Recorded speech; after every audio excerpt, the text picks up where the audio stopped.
So trend number one, size of atoms. So it's tempting to think of atoms as hard spherical objects.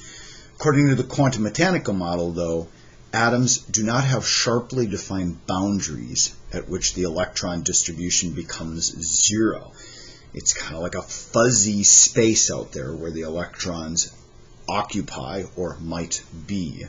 And so to find the size of an atom, what we do is we take a look at the atomic radius of two atoms bonded together.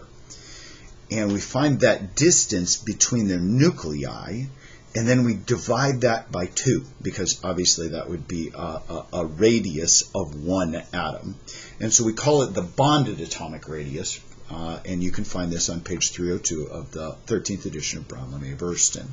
So when we talk about atomic radius or atomic size, we're actually talking about the bonded atomic radius, which would be the distance between two nuclei as they're stuck together. Well, the general trend on the periodic table is that atomic radius increases down and to the left. Now, effective nuclear charge can explain why this happens. You can see that it increases as you go down a group or a family. Obviously, neon is larger than argon, and argon is larger than neon.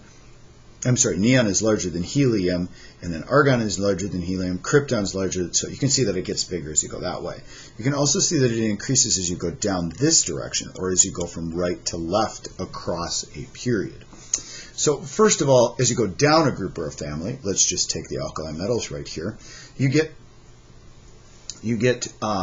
gets larger because there's more electron shells. There are more electron shells as you go down this way. So more electron shells because lithium, of course, would be 1s2, 2s1, and then sodium would, of course, have all of these other electrons in it as well. So more electron shells explains why it gets larger as you go down a group or a family. The one going from right to left, like in this bottom one right here, going from xenon all the way over to rubidium, can be explained by the number of protons in the nucleus. There's less protons in rubidium than there is in xenon. If you look, xenon has 54 protons, whereas rubidium has 37.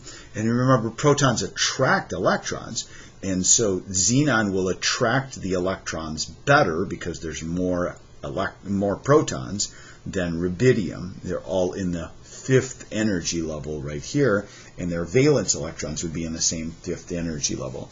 And so that's why xenon is a little bit smaller than rubidium. Even though it has more electrons, it would still be smaller because it has more protons in the nucleus. So that trend, you need to memorize that one, and of course you need to know why. We'll be back with the next trend in a little bit.